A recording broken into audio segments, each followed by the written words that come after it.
Hi, I'm Doug Ward with Title Boxing.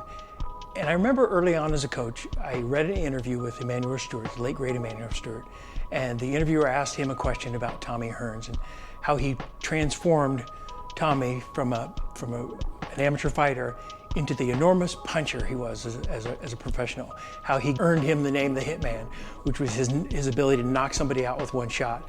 And Stewart said, among other things, they'd worked on balance and a technique and getting leverage in his shots and using his tall frame to really get momentum on his punches.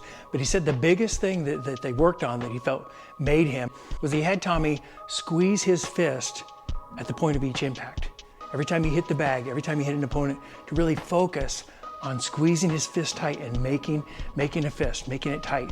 I guess I liken it to whether you would want to get hit by a softball, which has a soft core, or a baseball, which has a hard core.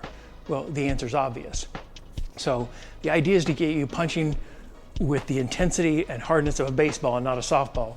So out of this, we developed what we call the Power Puncher's Fist Grips. Simple product. It's a neoprene shell, rubber inner tubing inside, but really just gives you enough resistance so that as you punch, you can feel your shots. So you know immediately if you're making contact or not. You know if you're squeezing and clenching your fist on every punch. They're soft, durable. You can put them inside your hand wraps, just inside your fist as you're punching to really feel that resistance. You can put them inside your gloves as you're hitting bags, or even sparring, they're safe. They're just a piece of rubber and neoprene. So it's just a constant reminder, so you don't just have to focus on it and remember that you're doing it.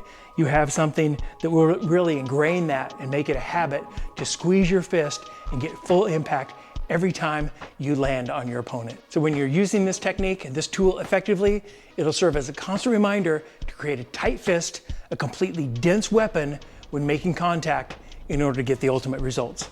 I always say, if you're gonna punch, if you're gonna strike, do it first, do it effectively, and do it with power.